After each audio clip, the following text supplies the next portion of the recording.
This is the Ring of Honor, a.k.a. Shane T, boy, the baddest champion you ever seen, boy. This is Mr. Anderson. This is good old JR Jim Ross, and you are listening. You're listening to Knockouts and 3 Counts. Cover! We got a new world champion! That might be one of the craziest knockouts I've ever seen in my life. Knockouts and 3 Counts is the podcast, baby! It's a real deal, baby! Knockouts and 3 Counts starts now.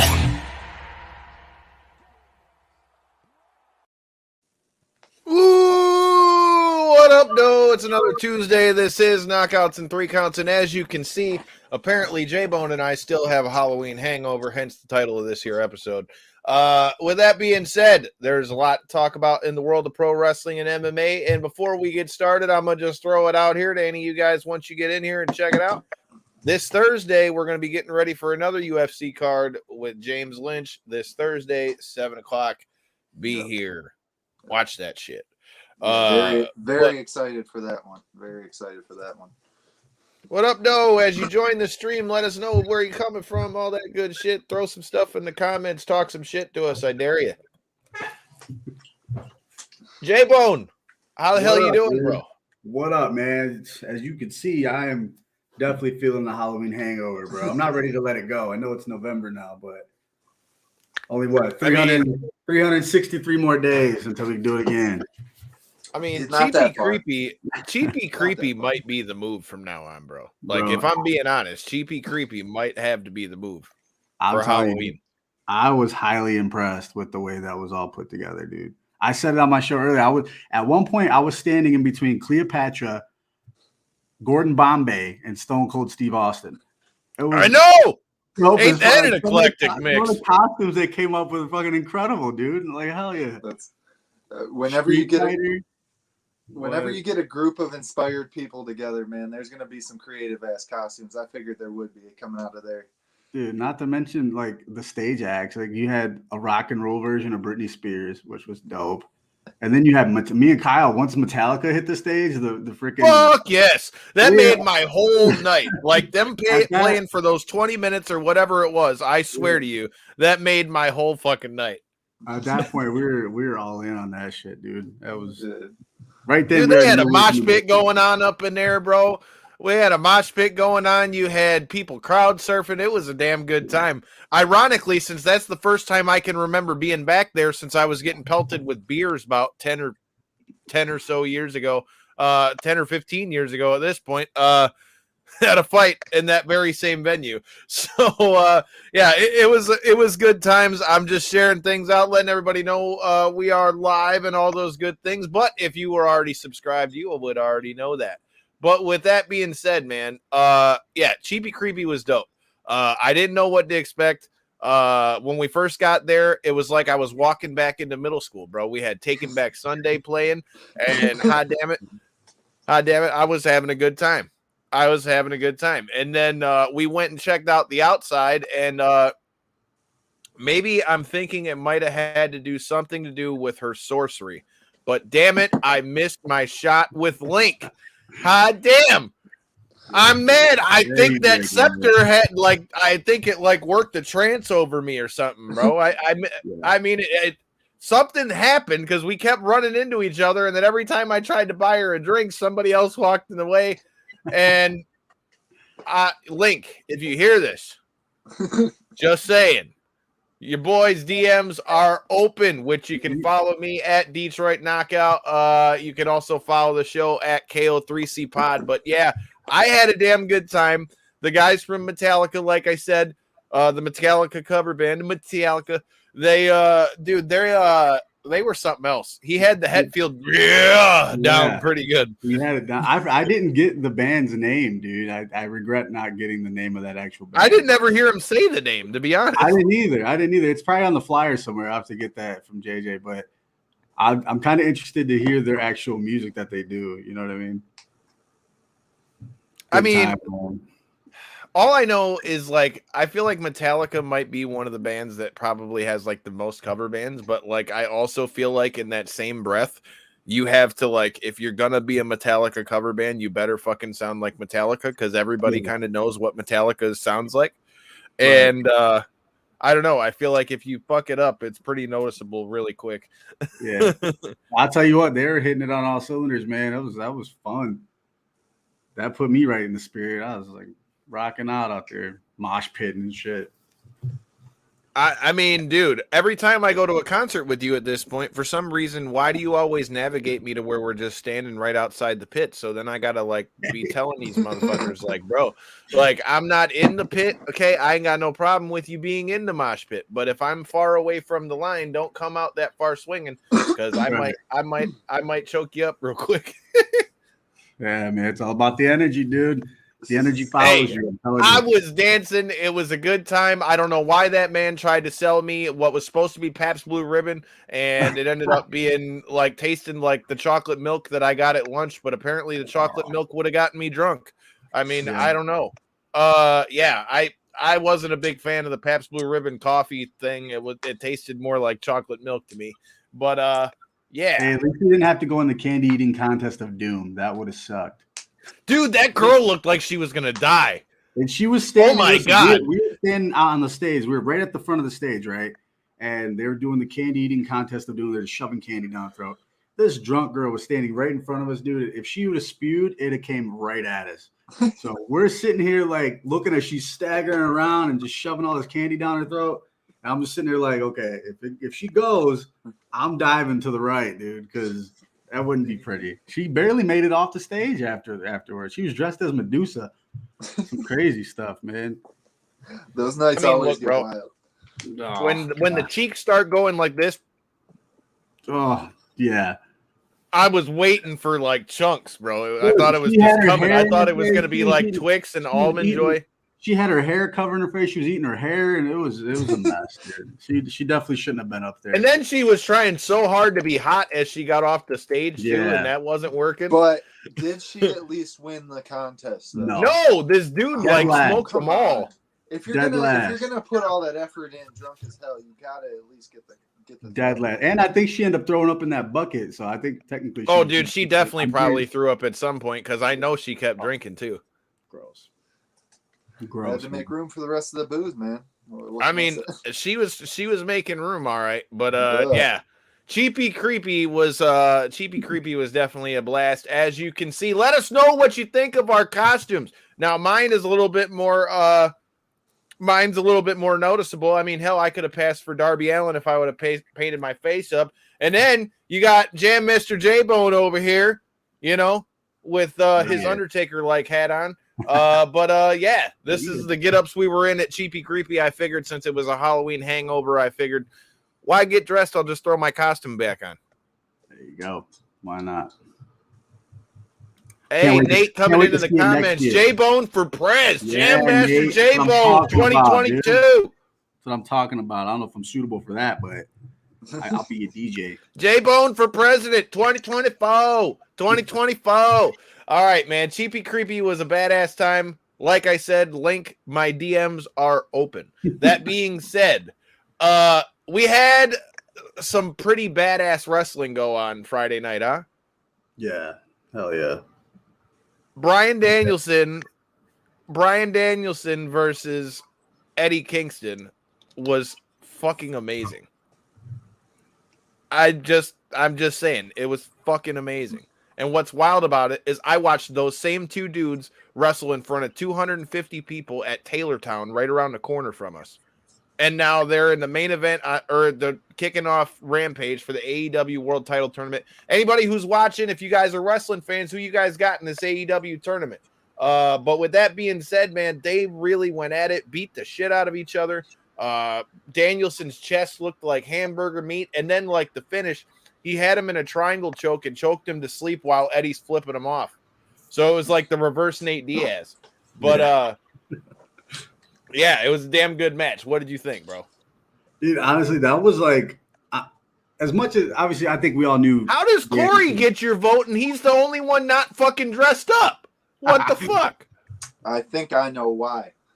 I know why. It's got to be that. That's what's up. Danielson, man, I think we all knew he was going to go over in that match, but the way that Kingston did it, the way he made himself look more like a badass than I mean, we already know he's a badass. But dude, the dude went out on his horse, man, flipped him off as he was being put out. And he was, dude, the backhand, the moment in that match that stood out for me when he did the spinning back fist and just dropped Danielson, and the whole crowd just stood up and started clapping and cheering right in the middle of the match, dude. That's when you know you got a classic right there. That was dope. Yeah, man. I mean, like I said, that match was an absolute banger. Bryan Danielson now advanced to the next round of the AEW tournament. Now, this week, you're going to have Jon Moxley taking on Orange. Was it Orange? Yeah, he's got Orange Cassidy this week. Yeah. Look, man, I know Orange Cassidy's pretty cool and all that, but I don't know. I think Jon Moxley this new Jon Moxley that we're seeing that has just straight up said, I don't give a fuck about the fans. I don't give a fuck about the title. Making money so that my daughter has what she needs is all I care about. Feel like it's a whole new mindset for Mox. I like what we've seen out of him so far in the tournament. I think anybody's really going to have a hard time for him, but I'm just going to throw it out here.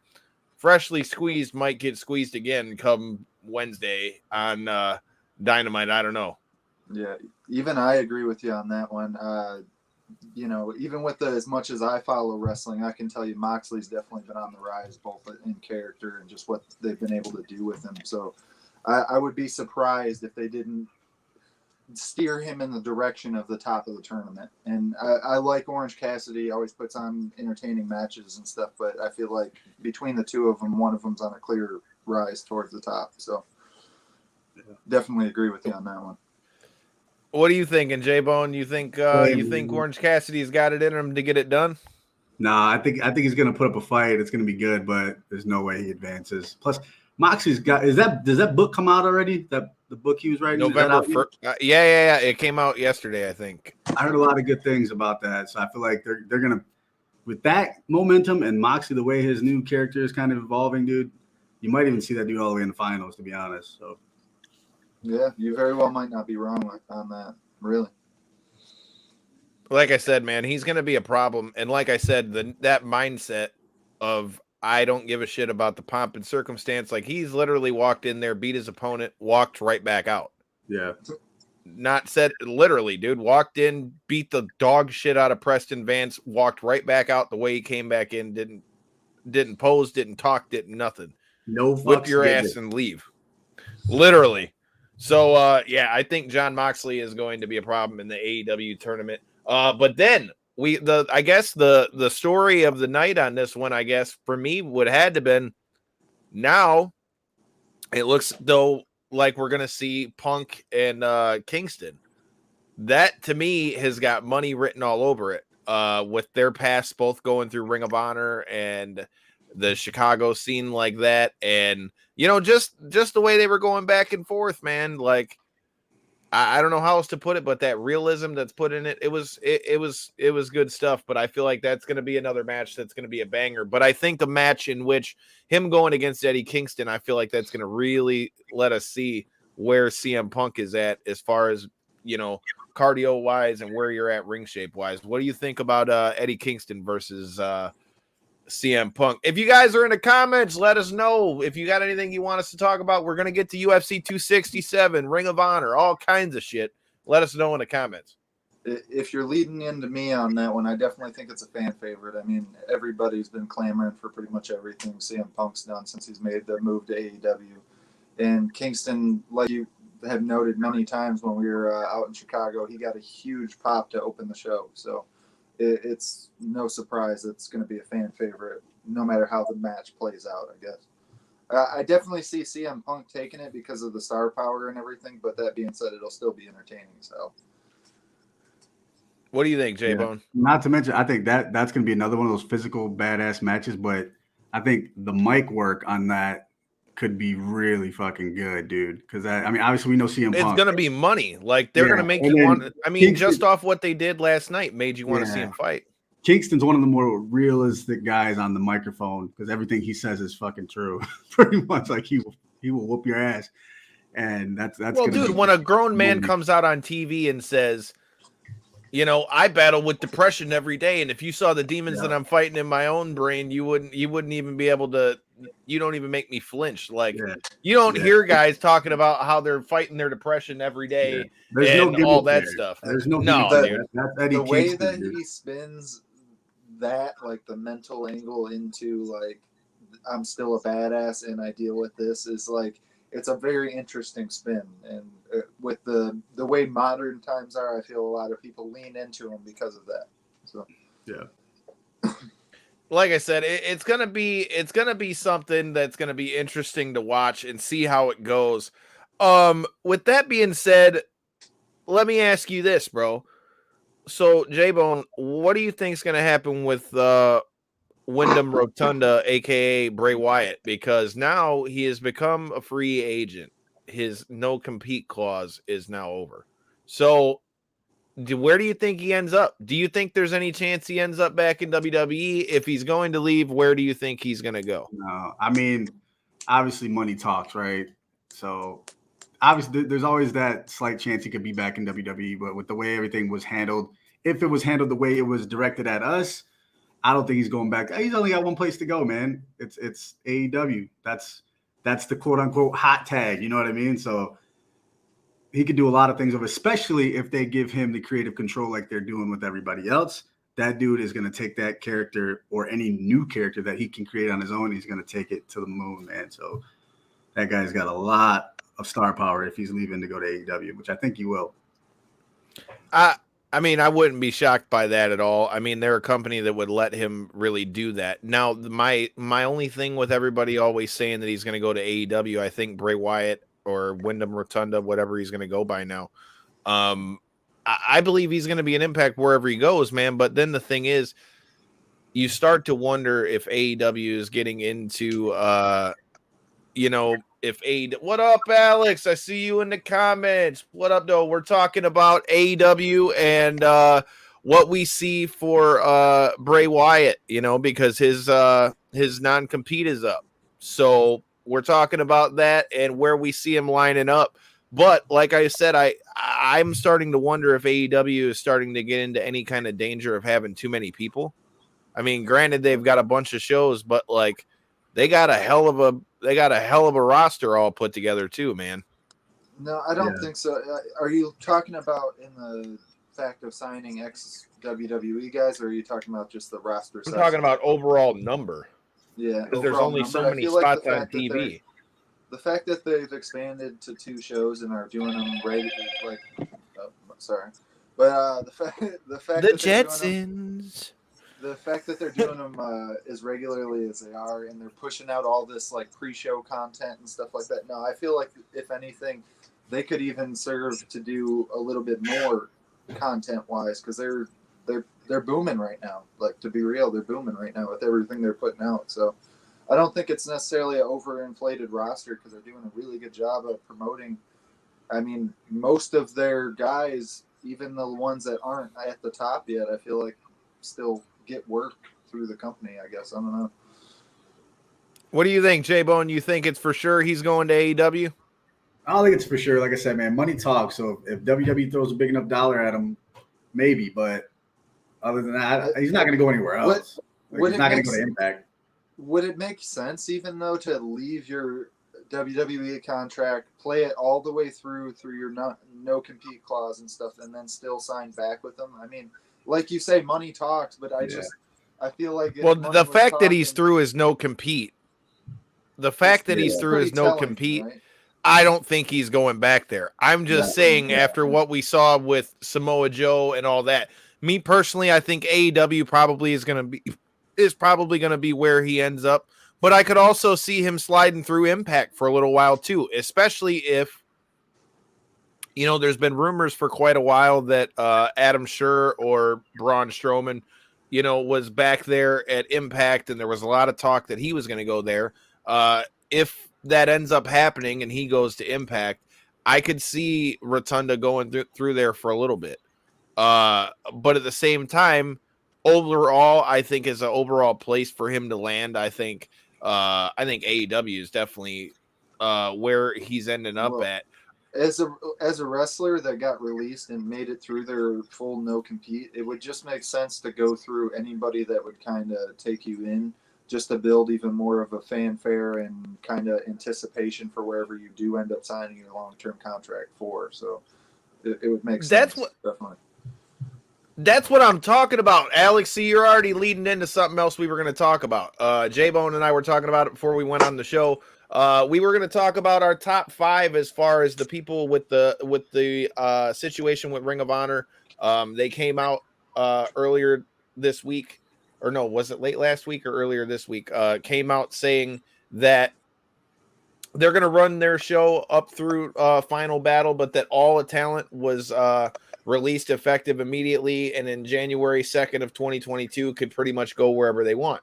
Like I just said, Alex coming through in the comments, AEW needs to sign more women. I mentioned this a little bit when it first broke that the Ring of Honor roster was going to be up for free agency. Roxy is in my top 5 as far as people that I think can really shine coming out of Ring of Honor. I'm not really putting them in any sort of order, but it's as great a time as any. I agree with you 100%, Alex. I think Roxy going to Ring of Honor and some more of the females going from Ring of Honor to an AEW would be a big help, because they definitely can use more depth in the women's division. And I agree 100% with you.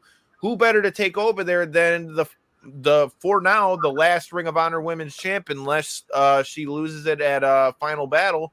But you got a young, she's what, 19, 20 years old, a Ring of Honor champ. You know, I mean, she was trained by past guests of the show, Booker T, over there at Reality of Wrestling and all that good stuff. If you guys didn't get to check any of that out, make sure you hit that subscribe button. I got some other stuff we got to talk about that subscribe button here in a little bit. But like I said, man, there's a lot of good things that could happen if they would pick up some of the Ring of Honor women. J-Bone, what are your thoughts on it, bro? Oh yeah, I agree, man. That's one thing that AEW needs is depth in the women's division. They got to have it. I mean, they got a lot of people over there that are going to be good, but for now, they need depth big time over there. And what up, though, Jerry? I got to talk to you, man, with these shirts we got coming out, fam. There's gonna be a lot more over in Ring of Honor that could get over there to AEW and create that depth, like you said. That's gonna be big for them. So, I mean, when the news first broke, Kyle, your point was basically they need to sign almost the entirety of the Ring of Honor's women division, and it wouldn't be the worst move to sign a lot of the women that would be interested in seriously competing. I mean, that wouldn't be a bad move. Alex coming in the comments, he said he'd love to see Wyndham interact with -1. I would love to see that with the history between Brody Lee and Wyndham Rotunda, obviously part of the Wyatt family and all that. Like I said, that's a dope idea too. Keep them coming, Alex. I love this shit. You're making my job easier. Jerry, yes, I know I didn't get to make it to the show on Sunday, and I'm really upset I didn't get to because it looked dope as hell. Lucha Detroit, downtown Detroit. I didn't get to go on Halloween. I had my little dude over here, the future host of Knockouts and 3 Counts. You know, Jaden, he's already got his cup and ready to make his debut. Well, he was dressed up like Mike Wiskowski, so I was a little bit preoccupied sitting there chilling, watching the game with the little homie and shit. So that's why I wasn't at Lucha Detroit. But like I said, Jerry, we got to get in touch with some pictures, brother, man. That being said, well, I guess it's as good a time as any to say, any of you guys who haven't already done so, we got a new badass design that is all over our social medias. We've done the pre-order. I will have shirts if you guys are interested. Shoot us a DM and we'll get them to you. The badass design from our friend and past guest of the show, the American Kaiju, Miss Lindsay Snow. Like I said, I'm excited to get these shirts out. Get yours today. Support the show.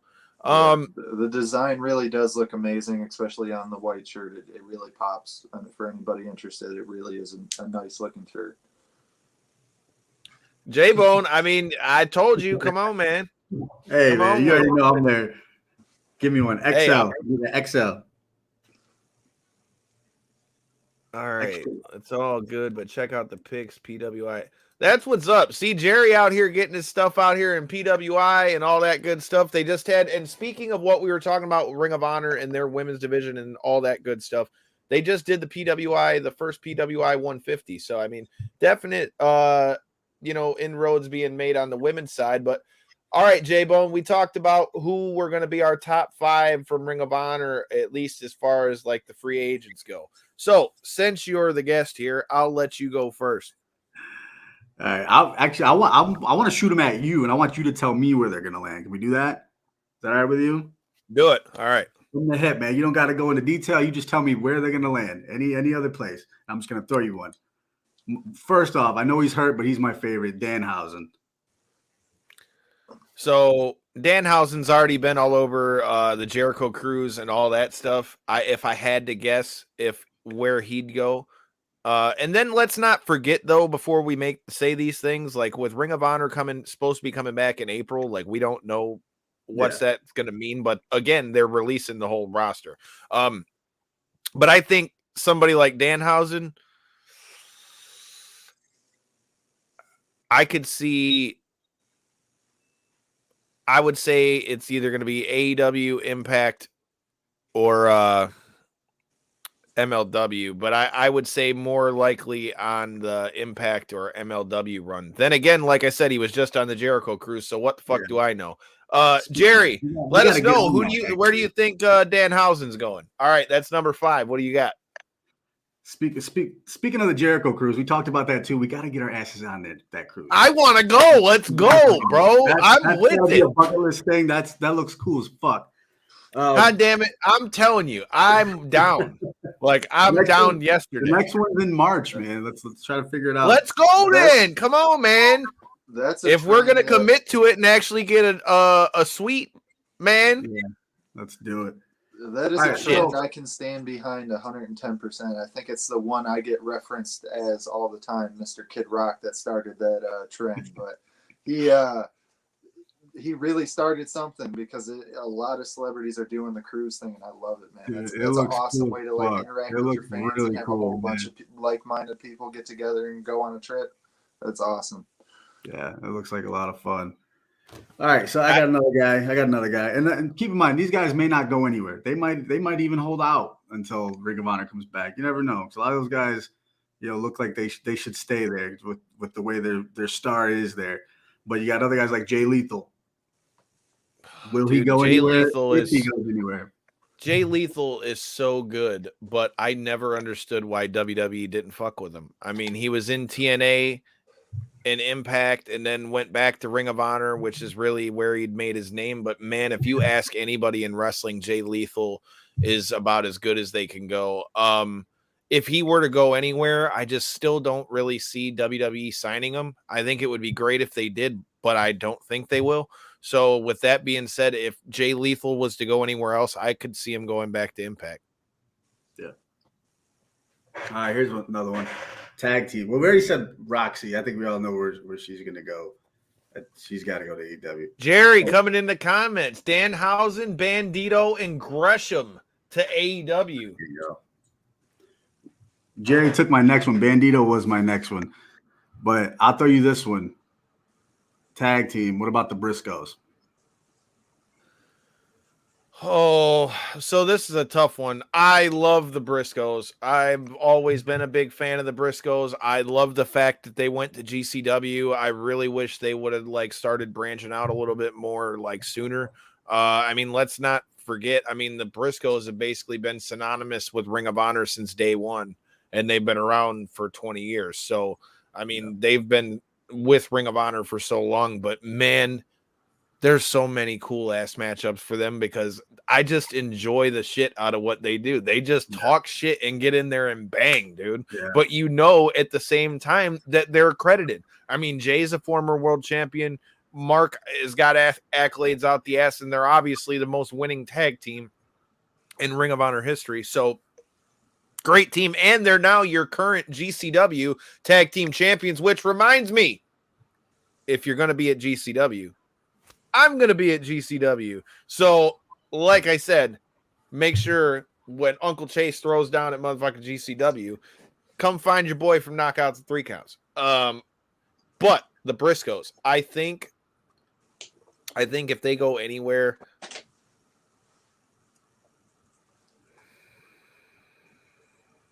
I could see an MLW with them.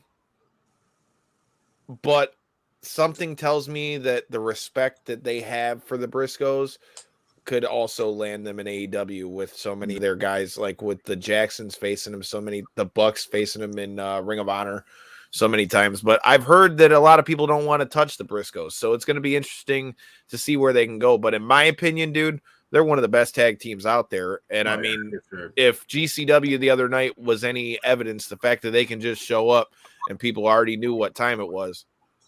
Yeah. I got one more. All right. Shane Taylor. I knew this was coming. I've got plenty to say as far as where Shane. So we can start that. Okay, he's one of my 5 as well. But Shane Taylor really broke out in Ring of Honor. Stuff they were doing with Kenny King and LFI was great. I loved seeing him up by the heavyweight champion, by their heavyweight championship. And if you guys are fans of STP, make sure you check out those interviews there in that subscribe button. Make sure you tap it, because we've had the other 2/3 of the Ring of Honor 6-man champs, Khan and Moses. We've had the man Shane Taylor himself on here quite a few times.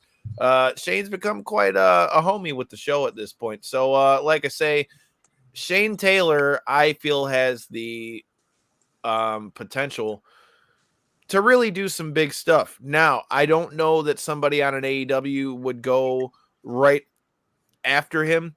I just know from talking with Shane, there's a lot of love there between him and Court Bauer. So I could really see an MLW and then, something like that, and then maybe building his way up. But I mean, I've said it and preached it to the high heaven up on this show. I think Shane has the ability, and with that group, I mean, hell, they could be a badass faction to go in there to AEW. I mean, we keep seeing these groups like Pinnacle and the Inner Circle. Well, you can't tell me that if Shane and them went in there and got buck with Pinnacle would really have to pull up the bootstraps. Oh yeah, absolutely. So I think he might go to MLW first, but I wouldn't be shocked if he ends up in AEW with the faction warfare. Brody King to AEW. I could see that. Yeah. I could see that. Brody King is, man. All right. So, and to tag with Alistair at some point. It makes sense because they're the PWG champs right now in California. For those that don't know, Alistair Black and Brody King are your current PWG champions. So, I mean, Jerry brings up a very, very valid point with that, and I could very much so see that too. All right, so we mentioned Shane Taylor for me. I think he's probably, if I have to guess if he's going to go anywhere away from Ring of Honor, I think MLW might be where he ends up first. But again, I personally believe that Shane has the talent, and Khan and Moses for that matter, that whole group, O'Shea Edwards included, they could go anywhere as a group and make an impact, period. You mentioned somebody else, Jerry already mentioned him, but I think Jonathan Gresham is going to be somebody to watch out for. I mean, I think when they re-brought back the ROH Peer Tournament at the beginning of the pandemic, and he really got a chance to show what he could do in the ring, I feel like his stock has rose a bunch. I think he's a guy who would do really well in AEW because they've shown they're willing to have like the actual wrestling matches and things. I would not be mad at all if Gresham showed up there. Hell, I hope Lethal shows up there at some point too, because he's a guy who has always deserved to be on that big stage. I was shocked WWE never really took their shot. Okay, so that's number 5 and number 4 for me. Roxy is definitely on my list. Like I said, with her being so young and her being the champ over there right now, she's only 19 years old, if I'm not mistaken. And so you've got a young talent who's already good and is only going to get better once she gets to get up on like a bigger platform like that. So I definitely think that she would be a huge asset, and I think she's somebody that AEW would be stupid not to try to sign, because their women's division could use the help. And from what she's shown, she's not only got the being young in her back pocket, I also feel like for being that young, she's already very good. I'm going to go outside the box with this one. Brody King is definitely a good one. Like Jerry mentioned, I think Brody King could very well end up in AEW. Somebody that I'd really like to see show up somewhere else, you go outside. I want to see Matt Taven somewhere else. Matt Taven's pretty much been synonymous with Ring of Honor for years. He was tag team partners with past guests of the show, Mike Bennett, which you can check that out. And Maria Kanellis having to fix Mike's technical difficulties on that one. Yeah, I'd really like to see Matt Taven go somewhere. I'd like to see, what he could do in an AEW or, he's done stuff with New Japan before, but like I said, he'd been with Ring of Honor for a very long time. The original Kingdom had Adam Cole in it as well. So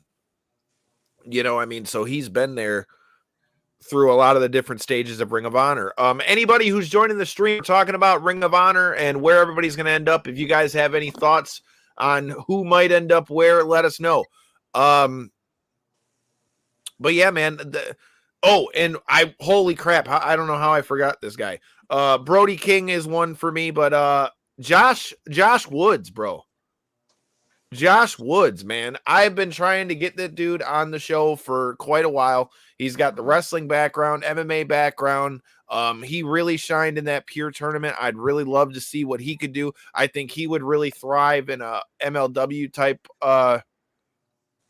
setting or Impact, because we've seen like Josh Alexander who, can wrestle like that as well.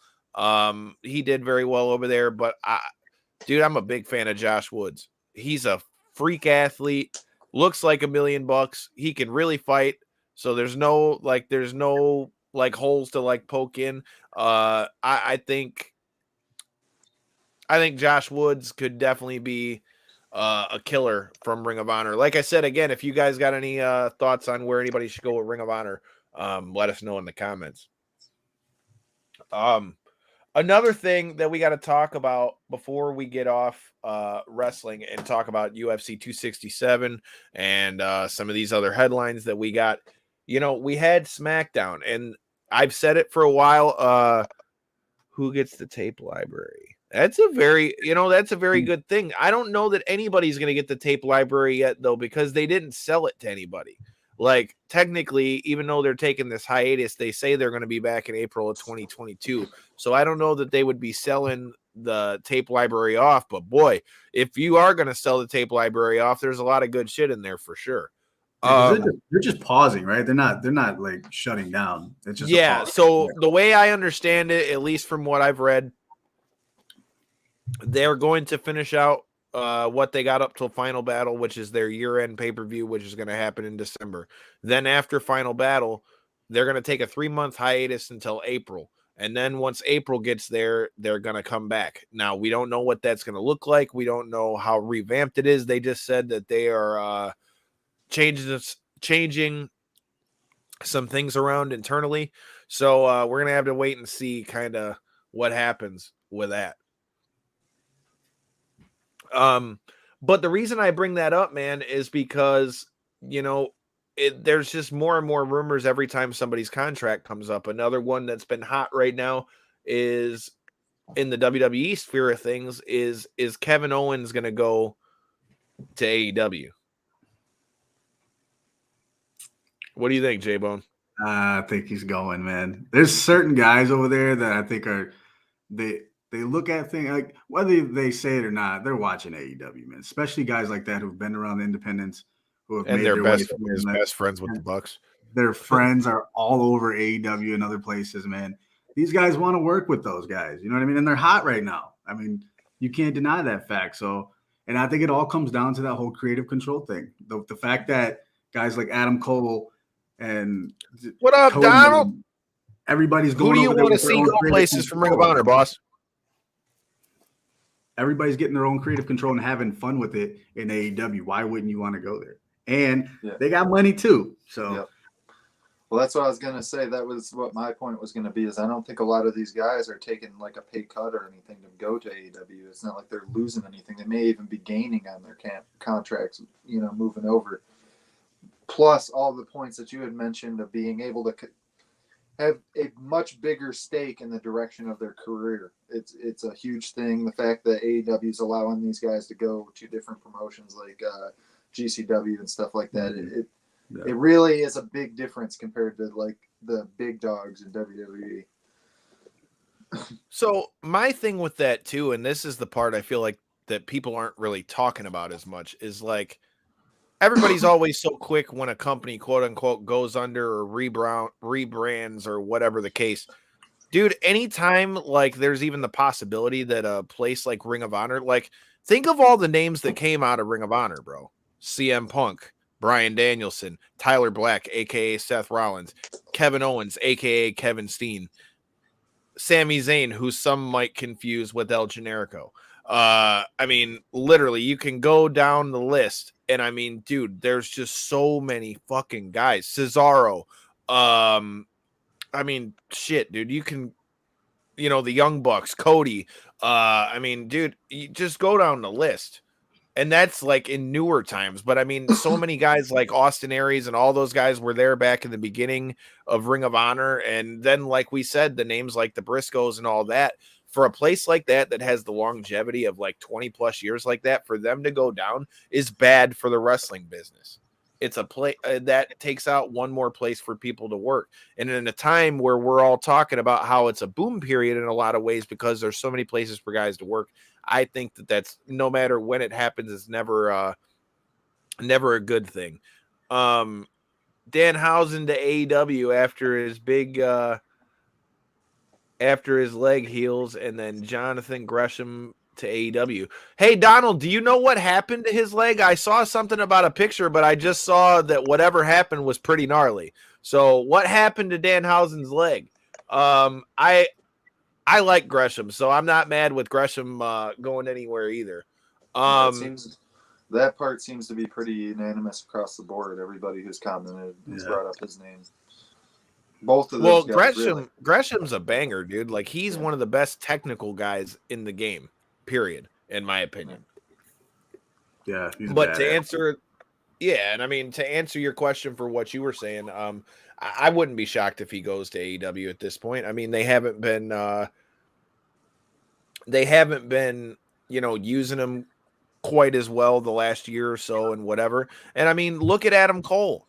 I mean, I think Kevin Owens would be another guy like a Bryan Danielson or an Adam Cole who went over there and they're like, look, I'm not going to come over here and shit all over WWE because I was grateful for my time over there. I think for Kevin Owens, it's a lot more plausible that he might go to AEW for the simple fact that now I don't think it'll be about as much about the money, and he'll still make money over here at AEW.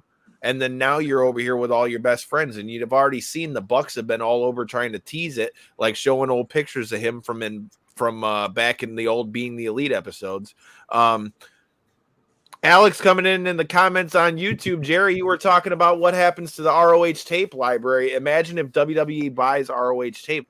I mean, it would be dope, but I feel like if they bought Ring of Honor's tape, it would be nothing other than just to keep it away from everybody else. I don't know that they would ever put Ring of Honor stuff on like Peacock on the network, but I mean, then again, if you had it, why wouldn't you? Donald saying that Danhausen broke it at NGW, same as Mance Warner. Dude, that's the thing. I heard they both got hurt. We just saw Mance Warner. If you follow our social medias at KO3C Pod, I mean, hell, we got to kick it with him right after War Games. I mean, shout out to Danhausen and Mance Warner, the Southern Psycho, dude. I mean, hopefully quick recovery for you. Yeah, man. So I wouldn't be surprised if KO goes to SmackDown. The last thing I want to talk about before we kind of go, okay, Mance broke his ankle. So the last thing I want to talk about, and Donald, I'm glad you guys are in here. Alex, I want your opinions in the comments. I've got a question to pose to both of you. So, ding, ding, ding, ring the bell, bitch. I was there for SummerSlam. That brings up a few questions when we talk about the return of Becky Lynch, right? So my question is, do you guys think that we're starting to see them kind of repeat the same mistake that they've all said they made back in 2001 when Stone Cold at WrestleMania 17 in Houston turned heel, or they tried to turn him heel, and it never really worked because the fans loved Stone Cold too much? Now, being at SummerSlam, even though she was beating Bianca and completely destroying the babyface that they had built for all those months, the fans went apeshit for Becky Lynch. And when you hear Becky Lynch saying things about how she had to fight back through motherhood and all those things to get back in the ring, it's not really something that you're going to take as a bad guy. So my question is, do you think that they're doing a disservice by having Becky turn heel? I mean, it's not a great look because of all the things that you have brought up with the whole motherhood, and that's why she was out, and that's why she was unable to compete. No, it's not really a good direction. I don't feel like it's more so with all the attention that Becky gets and deserves, it seems like, from all the wrestling fans. No, I definitely don't feel like that's the right direction. I feel like it's just kind of cheap heat, I guess you could say. Thing is, I don't think it's going to even get the heat like they're trying to desire, man, because at the same time, you got to remember, like, when the crowd loves them so much, she can do whatever the fuck she wants. She can go out there and bash them all she wants, but they're just going to look at it as cool. Yes, 100%, because she is the perfect anti-hero. Dude, I mean, when she had that iconic shot after Nia Jax broke her fucking nose, and she's just sitting there leaking, not giving a shit. It's streaming down her face. That was like the Stone Cold face when Bret Hart put him in a sharpshooter at WrestleMania 13 and he passed out in a pool of his own blood. I mean, come on, man. That was money. I don't think you're ever going to really see a time that they're going to be healed for Becky Lynch. But that being said, the only way I could really see it right now, I've heard a lot of people say, what if they put her back together with her real life husband, Seth Rollins, now that he's doing what he's doing? That I could see. But again, will WWE do that? I think that would be a great idea. I think it would be a good way to try. If you want her to be hated, it's a way to do it. But like we were saying, this is why, if you wanted her to be a heel, I feel like she needed to lose or something so that she can go, are we going to Horror Slam versus GCW? What's the date on that one again? I've been seeing all the flyers for it. I know Alex Weir is facing somebody on there. I know Tommy Vendetta's on there. I'll be at GCW, like the actual GCW show that's going down to Detroit. I don't know if you're going down to GCW, Donald, but if you are going to be at the GCW show, make sure you come link up with us out there in the crowd. I lost my train of thought. What was I talking about? Becky Lynch. Becky Lynch. All right. That's dang, got me off on a sidetrack. Yeah, but Becky Lynch, I could totally see, that working if they put them together, but I just think Becky is so loved at this point. Like, okay, if you were going to do that, have her lose to Bianca at SummerSlam and then have her come back and be like, I fought my way back here, and because I lost one match, you guys all turned on me. You guys are fickle. You guys are whatever. You know what I mean? You could have gone that way, but then to just bring her back even when she crushed Bianca, and that's my other issue. Like, if you wanted her to be the heel, why not have Bianca take the belt off her, which I'm sure probably very well could be where they're going later on with it. But I feel like, again, it's a very good comparison when you talk about the Stone Cold comparison with what's going on with Becky Lynch, because from all reports, it looks like it was supposed to have been Sasha Banks to be the big heel for Bianca Belair after their match at WrestleMania, but it's being reported that she had to go away to go do The Mandalorian. So, like I say, they kind of, I don't know if it's because they made do with what they had, but to me, I think Becky Lynch always will be a babyface, and I think it may be very reminiscent of the Stone Cold thing where eventually the fans just say, well, fuck you, I'm not booing you, and then they eventually just give up on it. Yeah, I think so too. I also think they don't have the, because she can be a good heel, but I don't think they have the depth for the women faces to have, you know what I mean? Every heel's gotta have a face, right? You gotta have a hero villain type think thing. about Like, that. Well, there's a perfect point. Like Alex is bringing up in the comments. He said, safe to say Liv is winning the Royal Rumble and seeing her face to face with Becky last night. Okay, now I can see that. I hope they do something with Liv, because I thought it was kind of bogus how they did this whole big vignette and all this shit for Liv Morgan, and then like nothing. Like literally, they put her special out on the WWE Network, and then she wasn't even on TV that week. I would like to see it. I hope that we can see something out of that. Somehow, I think her and Becky are going to end up crossing paths. I don't know if it'll be the Royal Rumble, but she wouldn't be a bad pick to do it. And if they really are going to push Liv, I mean, the Royal Rumble is always a good way to do it.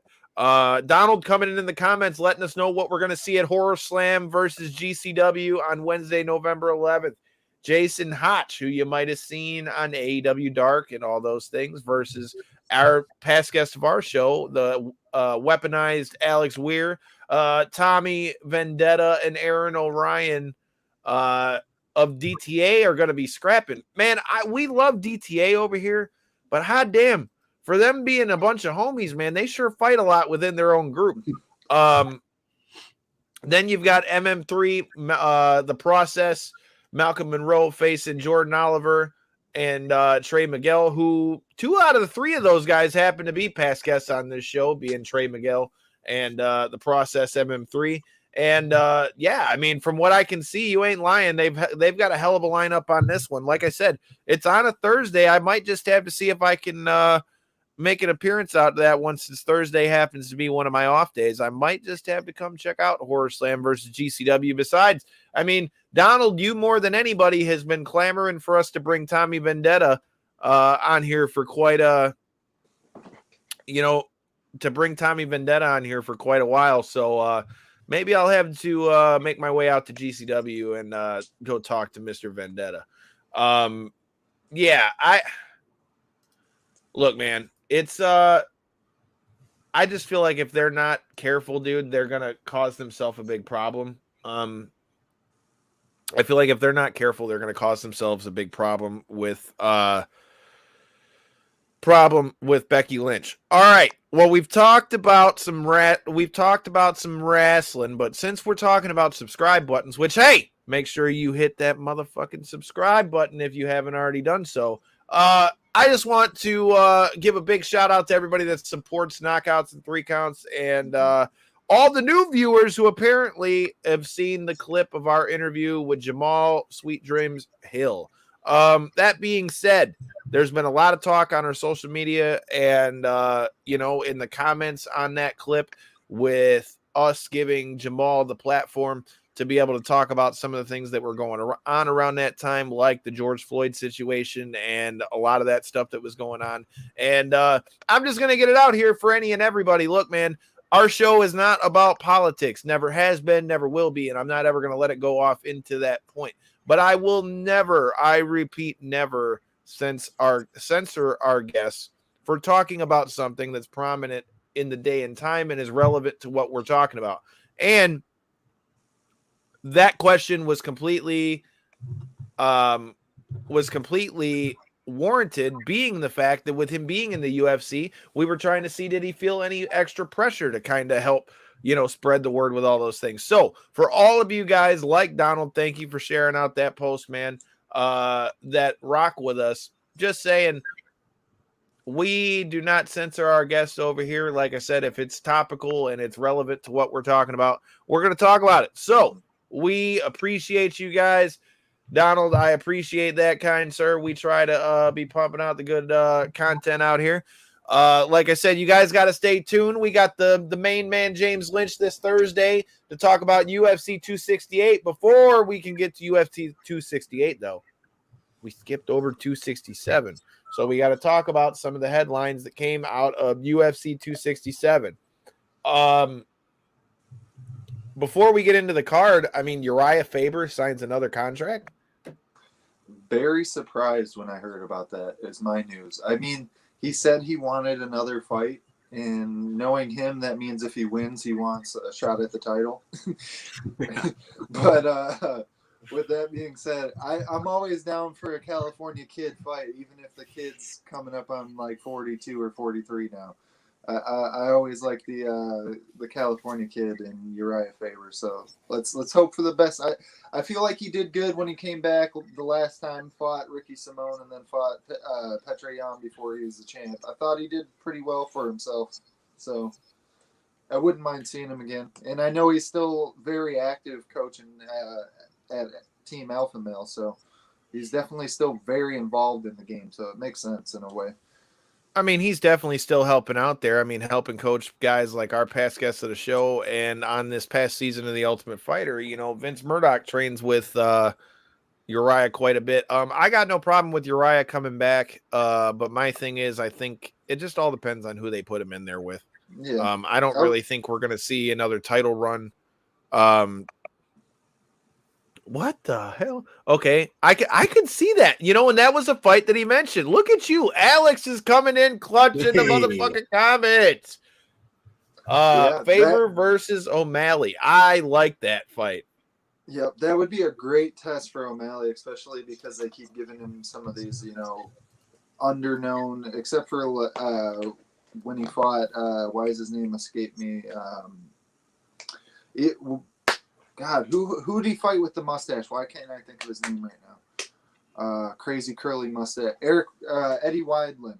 Yeah. When he fought. Okay. Yeah, when he fought Weidland.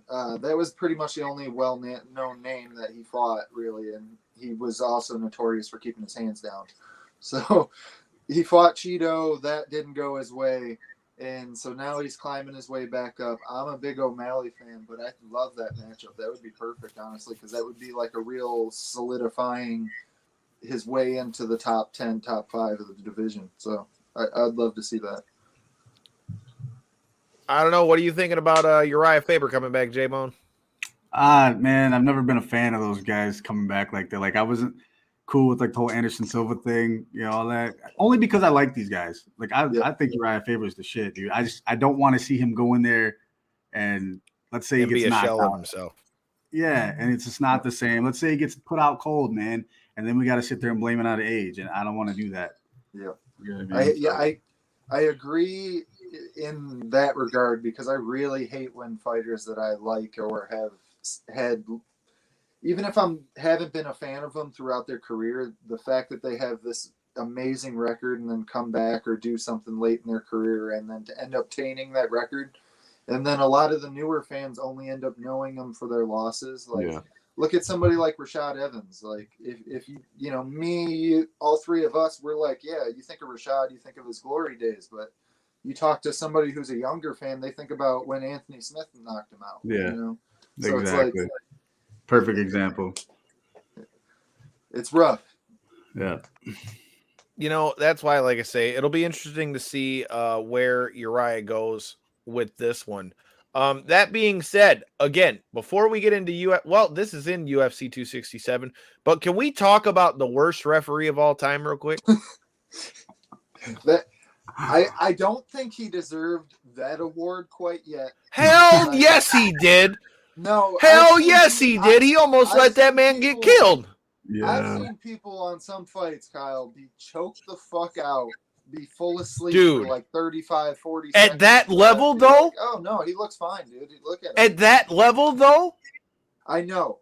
To that degree, the only one comparable is maybe Mario Yamasaki for letting. I've never even seen Yamasaki let someone get the shit beat out of him like that. He just missed calls. That was rough.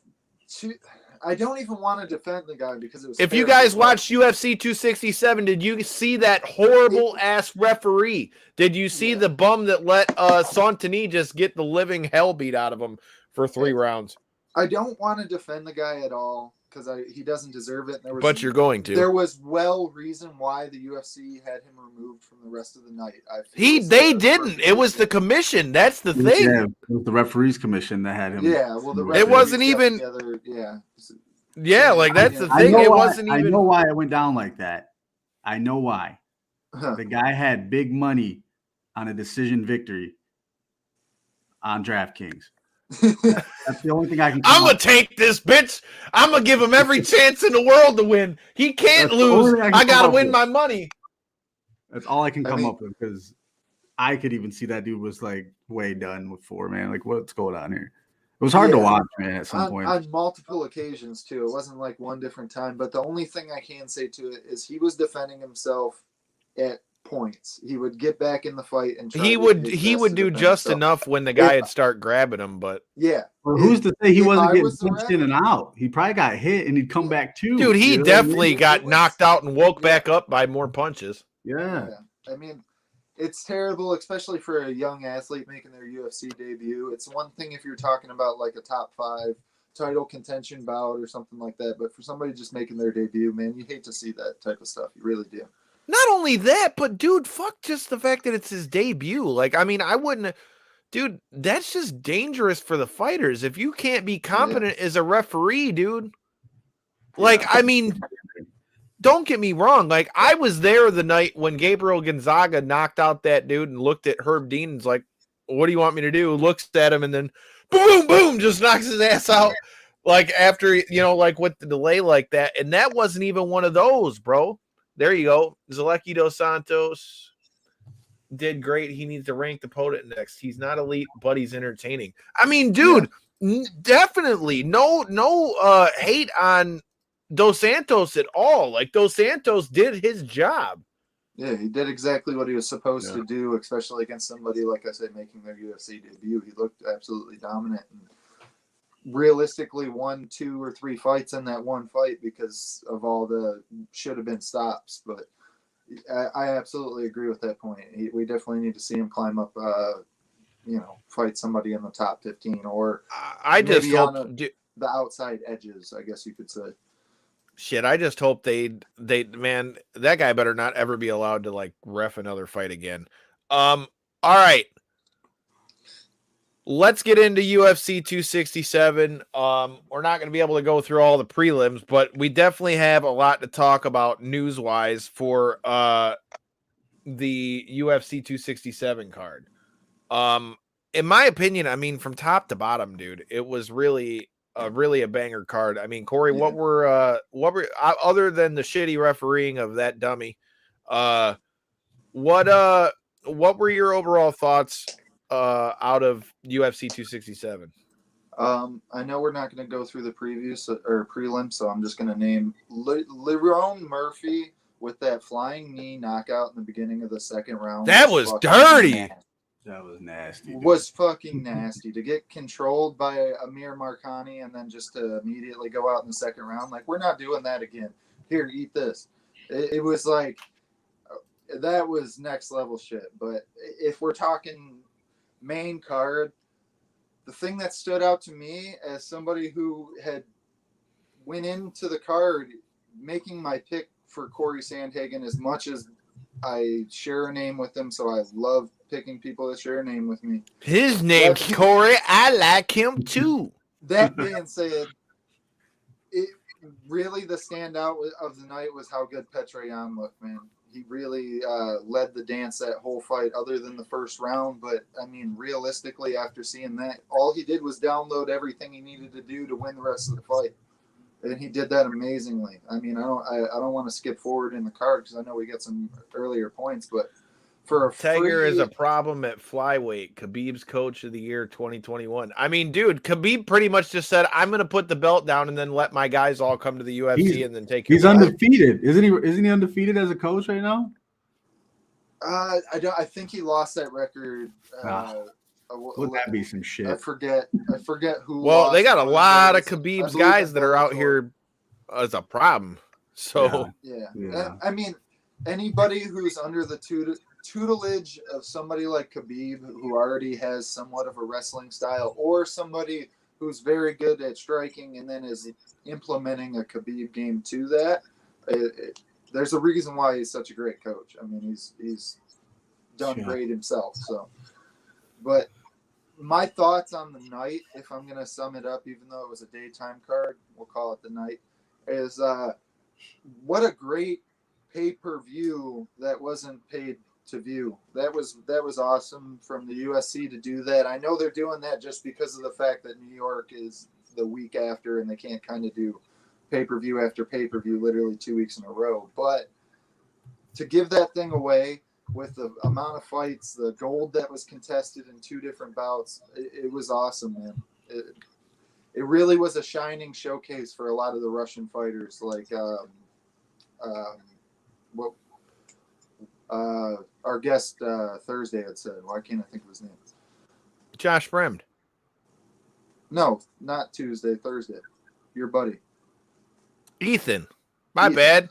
Ethan! I saved him from throwing a lawnmower through somebody's front window. You need to go back and watch and listen to that, and and you'll see why I'm a good friend, not only to come watch our show, but I make sound decisions. You need to not go back and watch that because I definitely picked with my heart in every one of those fucking picks on that night. Let me say that. I did not do well. Come on, Mr. MMA expert. I am glad I am not a betting man. I definitely leaned with my heart in some of those, and people like I thought we bet $20 on that on the Hooker fight. I remember we did that on the air. Yeah. And you lost. That's how confident I was. And you lost. I lost all my picks, I think, except for. You heard it. He owes me $20. Alex, you're in the comments. I think the only one that I picked right was I think I picked them all fucking wrong. Yeah, Kathy's right. Me and Ethan both said the Russians would dominate the night, but hey, you heard it, Kathy. You heard it here. Did he? Oh, see, she heard it. You heard it. She heard it. Corey bet me $20. When I see him, I'll make sure he gives me the $20. I will take a picture with said $20, and that's why you got to follow us at KO3C Pod so that you can see my picture with said $20.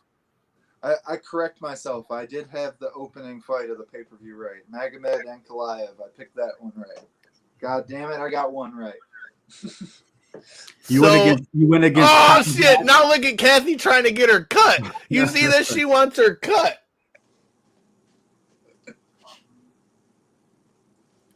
What? So because you're the witness, I got to break you off half the money? That's how this works? What the hell? She's taking her half for reminding your ass you made the bet. Oh, man. Ain't that some shit? I lost some money because, to be 100% transparent, I'm glad that it's been acknowledged that Corey lost that bet because I bet another $25 on those fights because when I saw the odds on Dan Hooker, I couldn't not take it because I'm like, man, if he somehow manages to knock his ass out, oh my God, I'm about to win me a grip because it was 7-1. Yeah. 7-1 odds on it. I'm like, shit, I'll throw $15 on it. Hell, I put some money on Sandhagen to win too. If you guys bet it all on UFC 267, who'd you bet on? Alex coming through in the comments too. Peter Yan is unbreakable at 135. No one's beating him at bantamweight except maybe Henry Cejudo. So are you saying that you already think it's a foregone conclusion, Alex, that he's going to beat Aljo when they run his back? I feel like that's a pretty unanimous from all of MMA Twitter and every MMA fan. It seems like a pretty unanimous thought that, especially with the version that we seen this last Saturday, it's going to be real hard to compete with that guy. It really is. And I feel like Aljo, he has a shot. He definitely does, especially the way he's able to cinch up submissions so quickly and stuff. If he comes in good shape, I feel like he definitely has some shot for sure. But after seeing the way that first match played out, unless he's able to snatch up something quickly, it's going to be rough. I feel like that would be another hard fight for him, for real. Look, man, there's no way you can't not show respect to Peter Yan, bro. Peter Yan beat the shit out of Corey Sandhagen. It was a good fight, but man, it was a good fight, but I feel like he and you know what? Before I was going to say, before I even give my thoughts, respect to Sandhagen, because when they came out and straight up asked him, like, do you think you won the fight? No, not really.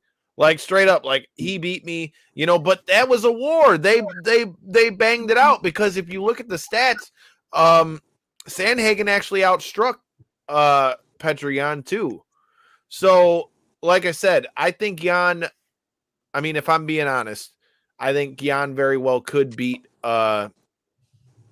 Aljamain Sterling, but okay, and Alex coming in the comments, Jan beats Aljo and TJ next year. Yeah, that's what I think the path is going to be as well. I think. But here's the question, though, dude. Do you guys realize that his only 2 losses are both to him doing illegal shit like that knee? Well, if I'm not mistaken, he lost to one of the Russian guys early in his career who fights in Bellator now. It was a submission loss, if I'm not mistaken. But that was early in his career, though. Like, my thing is, dude. Fights. Here's my thing. I think he's gonna beat. I think he's gonna beat Aljo. I think a lot of what we saw in the last fight is kind of how that's eventually gonna play out. TJ, I think, is gonna be a little more interesting to me, because I think the mix in TJ's striking and the fact that he can actually wrestle a bit, I think that's what makes that fight different. But yeah, Jan's going to be a problem. Like I said, I am not by any means talking shit about the man's skills as a fighter. I just don't like that he's making fun of the fact that he blatantly illegally needs somebody like that. I just think that's kind of whack, but just my take on it. With that being said, all right, so we talked about a few of these things. Now let's talk about one of the big, the first big highlight out of this one, in the fight between Ling Jing Liang, who also fought past guest of the show, Bobby motherfucking Nash. Go check out that episodes back in the archives before Bobby tries to go take this XFC welterweight belt. But yeah, Jing Liang, we know him as a banger. He'll get in there and scrap. He ain't scared of anybody. And then you've got him in there with the young killer Kazmat Chimaev, and God, Chimaev mauled that man. How the hell is he 4 fights in his UFC career and absorbed 1 strike? How? Yeah. How? Dude.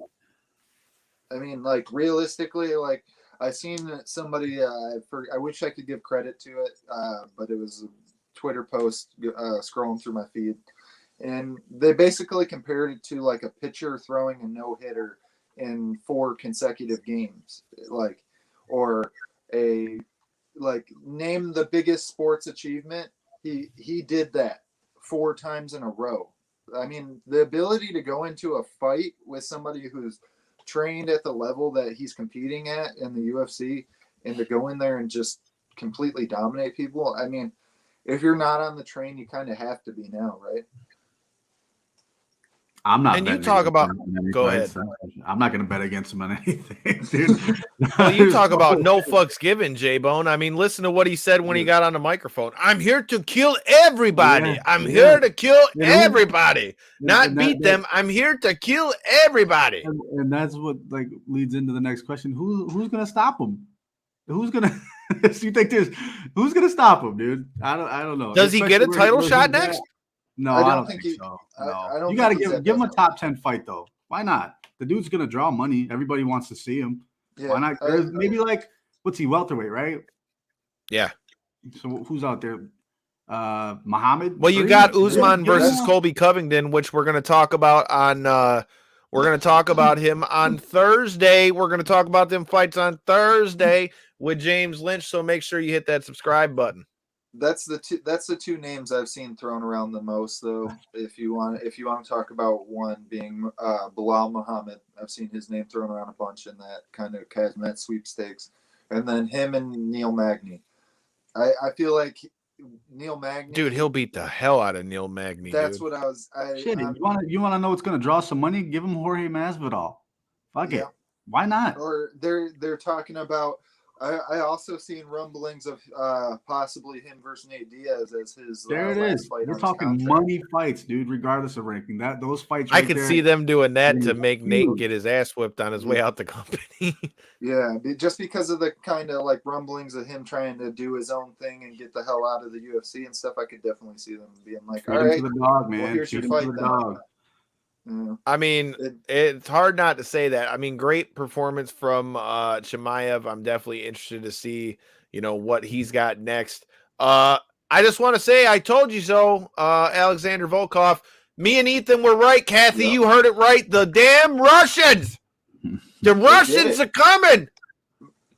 To your guys' point, to go back to our picks, how the hell does Marcin Tybura not shoot for more takedowns, not try to implement his wrestling more, when that's what he's known for, is grounding people out? He didn't even fucking try to do that against a 7-foot tall guy. I told you so. Why? Grab a limb, dude. Grab a limb and hold on. See, you got to grab one of these. See, I got the bones here. You can see what they look like. Grab it, turn it upwards, armbar. The whole point that I had made on Thursday's show was he was going to ground him out. He's been doing so great in his last 5 fights. That's why he was on the winning streak, is because he was able to implement his wrestling. And then he didn't do it. None of it. Not a bit of what I said. He tried to outstrike somebody who had like a 12-inch reach advantage or some dumb shit. And it didn't work out. Who would have guessed? I mean, you try to fight a world-class kickboxer in kickboxing and not implement your wrestling all fight, it tends to not go your way. I don't know why that is, but it just doesn't work that way. Like I said, that one, I kind of thought going into that one, I thought his striking would be the difference, because I didn't really think he was going to take him down like that. And it went just like I told you it would. But the next fight went exactly how I said it would, which is why Corey owes me 20 motherfucking bucks. But yeah, if you got $20, get you one of them knockouts and 3-count shirts, shoot us a DM right now. But with that being said, Islam Makhachev went out there and fucked Dan Hooker's world up. Like, he walked out there, and you talk about Khabib. We keep talking about Khabib, and Kathy's in the comments talking about the damn Russians and all that. Look, Khabib has come out and put his stamp on this guy and said he's going to be the next world champion. That's high praise from a guy who didn't even really get touched in the UFC, and when he's putting his stamp on you saying he's the next champ, I think Makhachev is going to be he's going to be a problem, because he made Dan Hooker look like a straight amateur. Yeah, that I've heard rumblings of him potentially getting a title shot after this. I don't think that should be the case. I think he should have one more fight before that.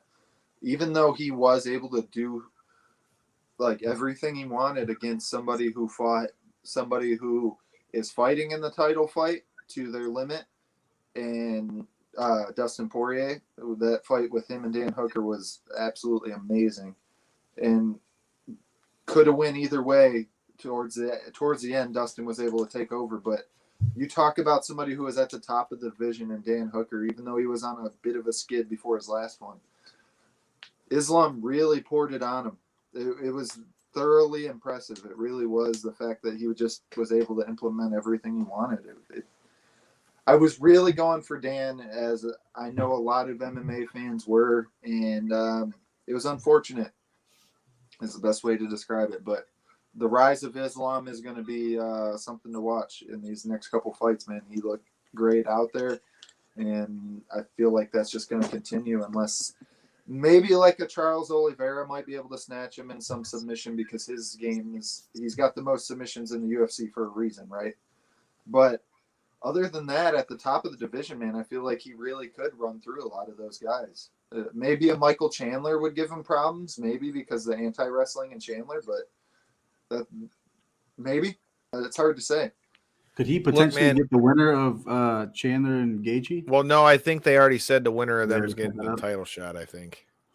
Well, from what I've heard, because Justin took the time out and stuff like that, if Justin's the winner, he's going to get into the title shot.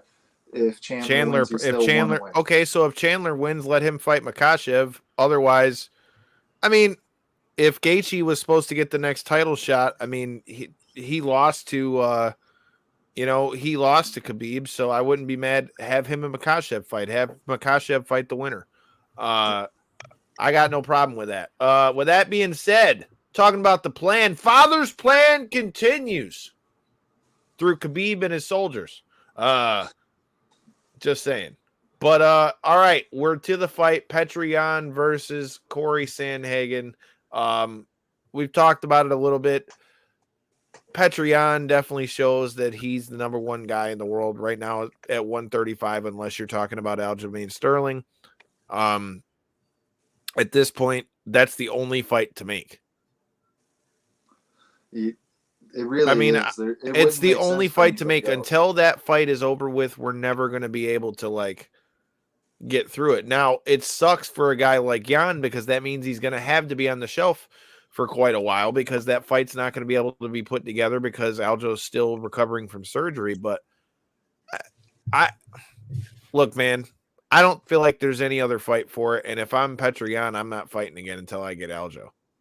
Well, from the media posts that I've seen from Aljo, he's targeting February or March as his I feel comfortable doing that. Well, so then if he's saying that's not too bad of a turnaround, really. No, if you're saying February or March, I'm not doing shit until I get to fight Aljo. Just my opinion. Yeah. J-Bone, what do you think? You waiting it out? You might as well. I don't think it matters either way. Jan's gonna steamroll that dude. The second time around, he's got nothing. I feel like there's things that Aljo can learn from the way he implemented his first title fight. The fact that he went out there fucking balls deep in the first round and just gave all of his energy and was gassed going into the second, which is not something we typically see from Aljo. We've seen him go 5 rounds many times and look, very cardio is his friend in a lot of those fights. If anything, that's one of the things he kind of leans on later in fights. So to see that wear on him so early, I feel like is definitely something we can see him improve on for sure. There's a couple different technical aspects. I feel like some of the things Corey Sandhagen was able to do with the wrestling, mixing it in later in the fight and not being so predetermined with it, I guess you could say, it would help. But I feel like a lot of that was also Corey just being the taller guy and kind of bullying Peter around when they got close. So I don't know if Aljo will be able to implement that so much. It's going to be a tough fight either way, man. I have been an Aljo fan for years and years, and it's going to be a tough fight, man. I hope. Yo, Brain Jerk Josh. Yo, man, check him out. He's always got the live streams on and pop and wake up and roll one, all that good stuff. What up, brother, man? I appreciate it. He says Yan all day. I agree with you, dude. Especially after what we saw, I think Yan is going to definitely beat Aljo. In this fight, though, I got to give credit. Dude, oh my God, this is going to sound so bad, but is Corey Sandhagen maybe the best loser that there is? Because he went in there and had another great fight, and then I feel like didn't make himself look bad again, but again, still lost. Yeah, that honestly. So I seen this thing, right? In his last 5 fights, he's actually 2-3, right? And when you think about Corey Sandhagen, you do not think of a 2-3 fighter, right? Like we can all agree on that, right? He's looked amazing in his last 5 fights. So how does his record indicate this, but then his skill set and what we're able to see and him being able to still climb to the belt while having the bit of the struggles that he is? Yeah, you could argue like in the UFC right now, he is the best loser that there is because of the fact, like, I hate to imply that title on somebody, and I'm not calling him a loser. I'm just saying he's the only guy I can think of right off the top of my head that even in a loss still makes everybody still want to see him fight because he gets in there and fights with everybody, and he still improves every time he gets in the cage. It was a great and here's the thing, newsflash, people, check the stats. Corey Sandhagen actually outstruck Petr Yan too, if we're being honest.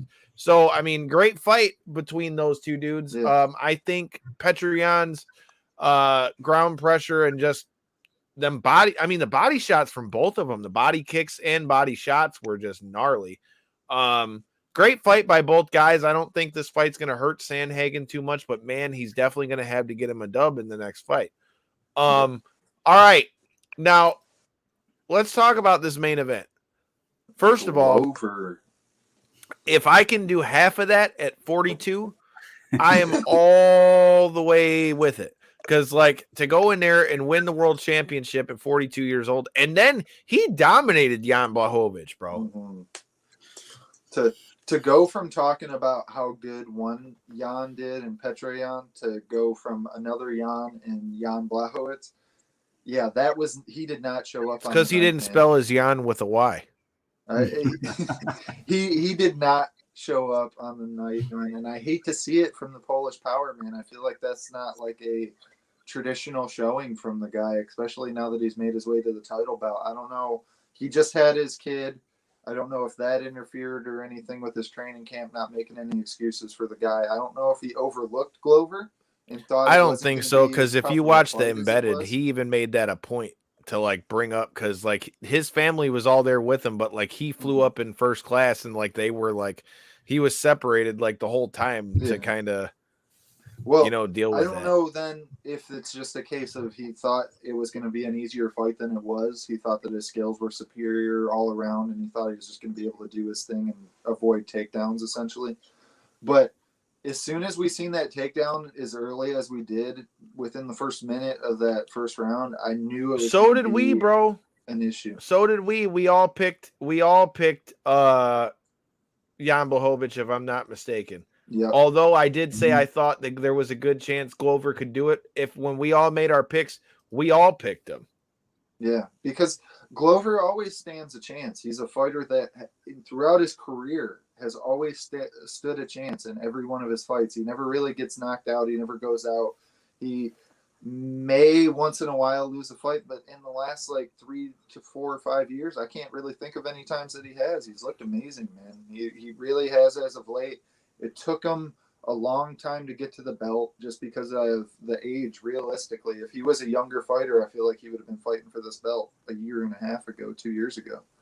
But he had to almost double prove himself because of his age. And then to do what he was able to do in that title bout once he was able to get there, how do you doubt that guy? I mean, the only way you can doubt him is the fact that his next fight's Uriah Prochazka. That's the only reason you can doubt him, is the fact that that next fight's fucking gonna be. But he didn't even back down from that. He got on the mic and he's like, I don't care. I'll fight whoever. If it's Uriah, I'll fight for whoever.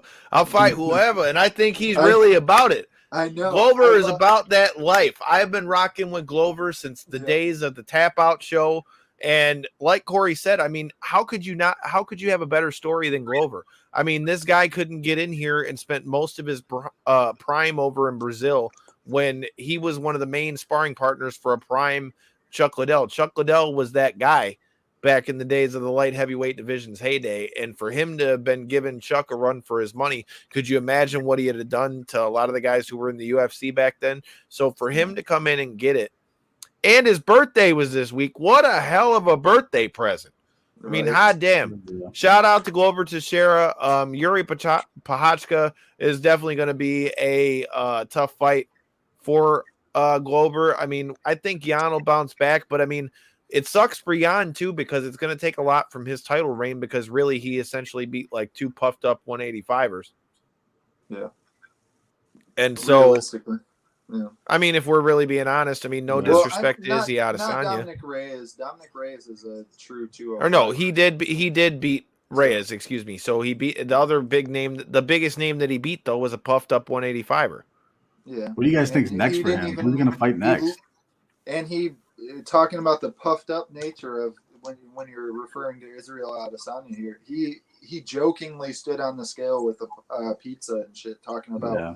I didn't even try to get to 205. I just didn't. He weighed in at like 202 or 203, I think. And that was just like literally not trying to gain towards it or be bigger and then cut down or anything like that. So that to take away, I guess, even more from it. But Jan's an incredible fighter. I do think we see him bounce He's back. Great. You think it takes one fight for him to come back and get that title shot again? Because he's not the most exciting guy, I think it'll take at least two. Depends. It depends on who he fights and how he looks in it. If he goes out there and does what he did to like a Corey Anderson or something and just starches somebody with one punch, then yeah, I could see him coming back, especially if Glover does lose his title and retire, then I could definitely see that being the case. But for them to run that back that fast, like after one match, it was a super dominant fight, man. I mean, we could definitely see it playing out different ways, but it did play out the way it did. So you got to work your way to, if Glover's still going to be the champ, that is.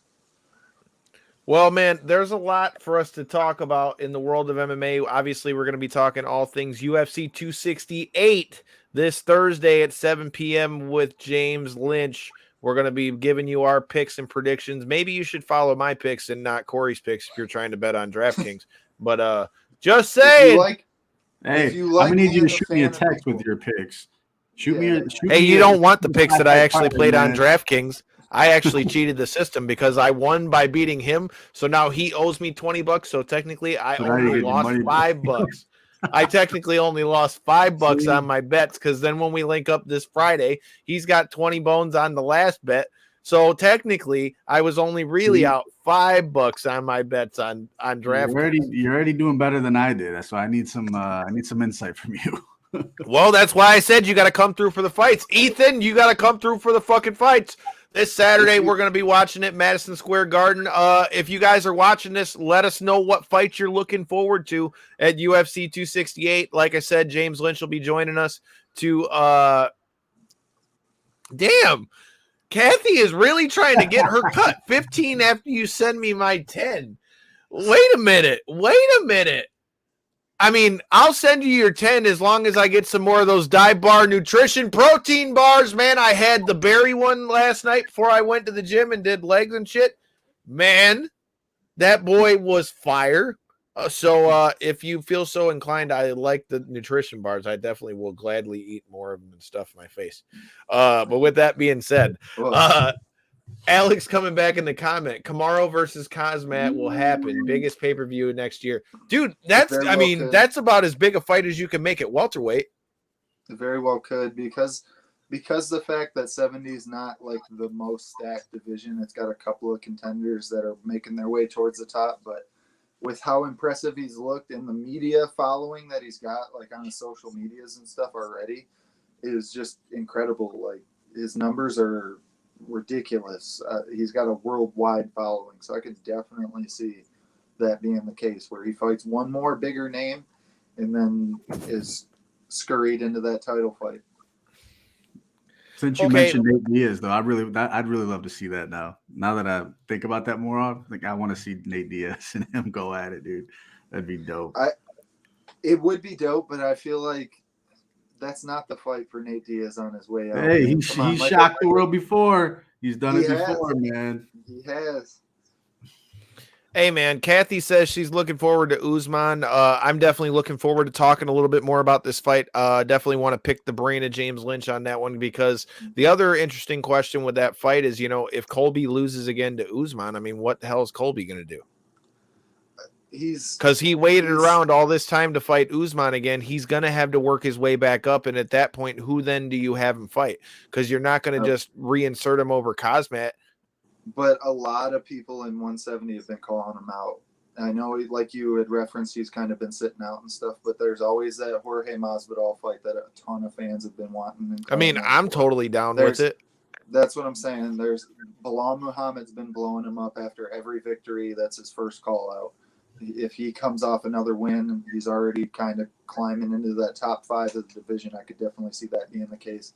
Gilbert Burns has called him out a bunch of times. That's the one I keep hearing is Gilbert Burns and Kazmat. I feel like that'd be a banger.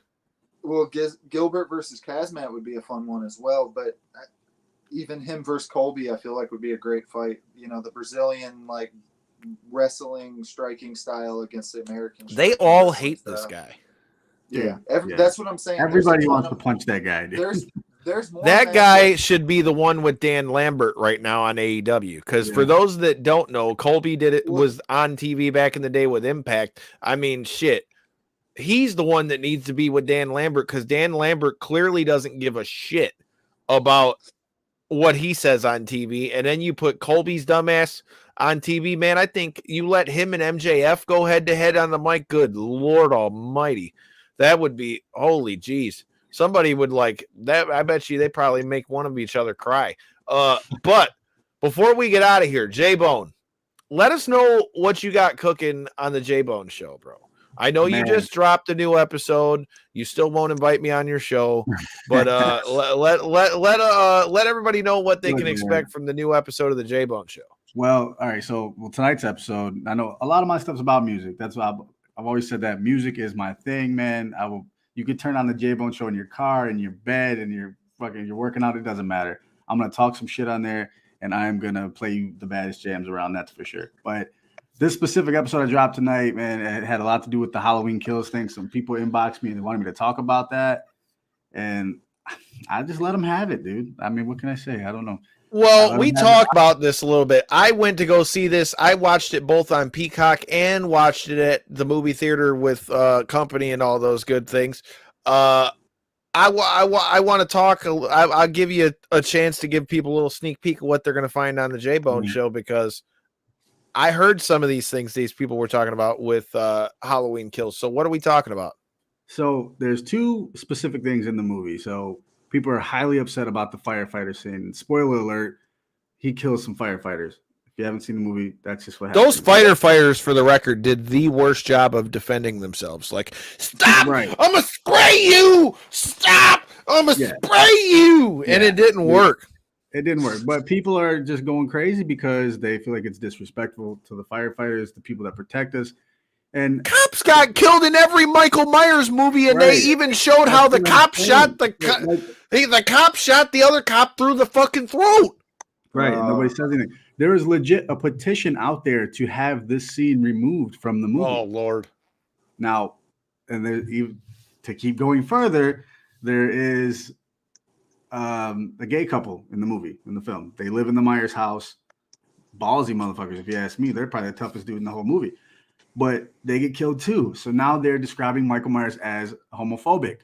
So they are signing petitions to get that. Okay, hold on a minute.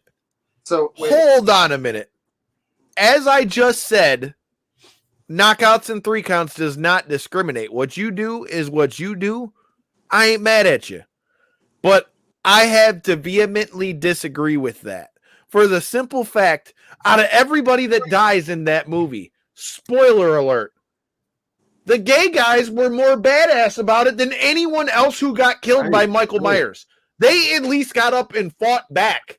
Even all the tough guys with guns just sat there, I'm going to shoot at him, and he missed every time. At least the gay guys got up and went out like some G's. And I mean, okay, so they laid him together when he was dead, but at least they fought.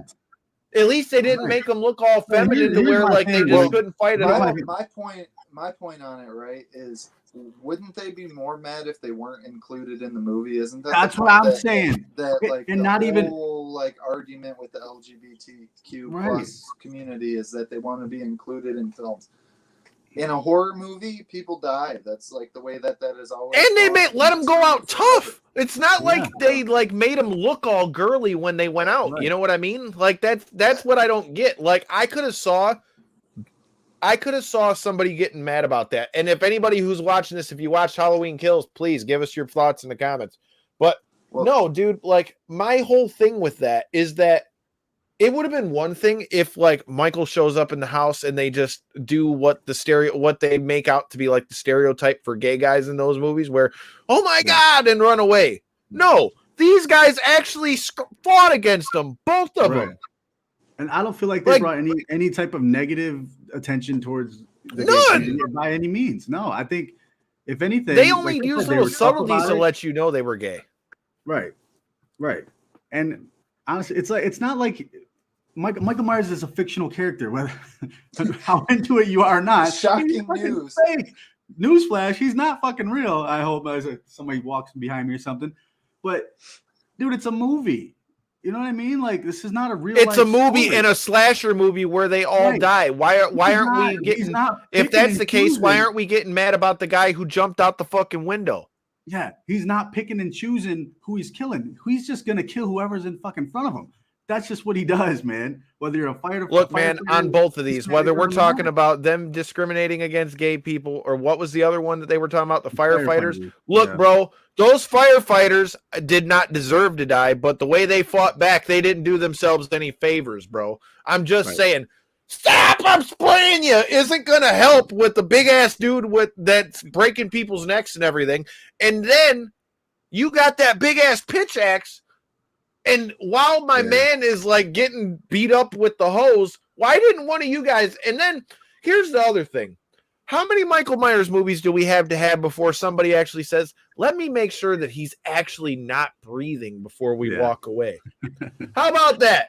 How about we make sure that he's actually dead before we walk away? Yeah. I don't know. That sounds like it might make sense. I mean, we've only been going through this since 1978, and he's still not dead. But you know who else ain't dead? Knockouts and 3 counts ain't dead. We got a big-ass episode coming for you this Thursday. James Lynch and Corey and I are going to break down UFC 268. And as long as you listen to my bets, you might actually win some money. Don't forget to text them to me. If you want a winning bet, go with my boys, the Atlanta Braves. Hell no. Did you watch that game the other night? Houston was looking hard body. I'm also watching the scorecast of this game, and it is 7-0 right now in the bottom of the 7th. And they're up 3-2, the Braves. Damn. Man, Houston shot their load, and Houston shot their load all in that other game, but man, was that a hell of a game that night. And like I said, we've got a lot of great things to come for you at Knockouts and 3 Counts. We'll have Mark the Shark Irwin off of his win for Bare Knuckle FC on with us next week. You never know who's going to come through here. So that's all the more reason you got to hit that subscribe button, hit that like button, hit that share button. And like I always tell you, leave out those reviews because I will shout them out on the show. So before I get out of here, shout out to all the new people who hit that motherfucking subscribe on YouTube and all that good stuff. Shout out to Rachel Ender for subscribing. Let's see who else. Ethan Jordan hit that subscribe button. What up, though, E? Like I said, Brandon Martin, we appreciate all you guys who are hitting that subscribe button. We need you guys to hit that subscribe button, share it, like it with your friends. Get you a T-shirt. Kathy, yours is on the way, and I'll give you one of the old ones as well. I don't know, man. Great episode. A lot to talk about, but all the more reason that you guys got to be here and see what comes out of my mouth next. So until next time and in the in-between time, peace.